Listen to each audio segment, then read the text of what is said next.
ನೋಡಿ ಇವಾಗ ಆಗಿರುತ್ತೆ.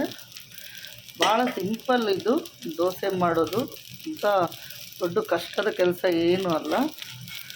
ನೋಡಿ ಈ ರೀತಿ ಮಾಡಿಬಿಟ್ಟು ಒಳ್ಳೆ ಬಿಸಿ ಬಿಸಿ ಕಾಫಿ ಜೊತೆಗೆ ಒಳ್ಳೆ ದೋಸೆ ನೀವು ತಿಂದುಬಿಟ್ರೆ ನೋಡಿ. ಟೊಮಟೊ ಗೊಜ್ಜು ಕೂಡ ಮಾಡ್ಕೊಂಡಿದ್ದೀನಿ ನಾನು. ಆ ಟೊಮಟೊ ಗೊಜ್ಜಿನ ಕಾಂಬಿನೇಷನ್ಗೆ ಇವತ್ತು ಒಂದೆರಡು ನೀರು ದೋಸೆ ಹೊಯ್ಕೊತಾ ಇದ್ದೀನಿ ಬೆಳಗ್ಗೆ ಟಿಫನ್ನಿಗೆ. ನಿಮಗೆ ಎಲ್ಲ ಇಷ್ಟ ಆದರೆ ಈ ರೀತಿ ನೋಡಿ ಟ್ರೈ ಮಾಡಿ, ತುಂಬ ಚೆನ್ನಾಗಿರುತ್ತೆ. ಸ್ಟವ್ ಗಲೀಜಾಗತ್ತೆ ಅಂತ ಬೇಜಾರು ಮಾಡಿಕೊಂಡ್ರೆ ಒಳ್ಳೆ ದೋಸೆ ತಿನ್ನಲಿಕ್ಕಾಗಲ್ಲ.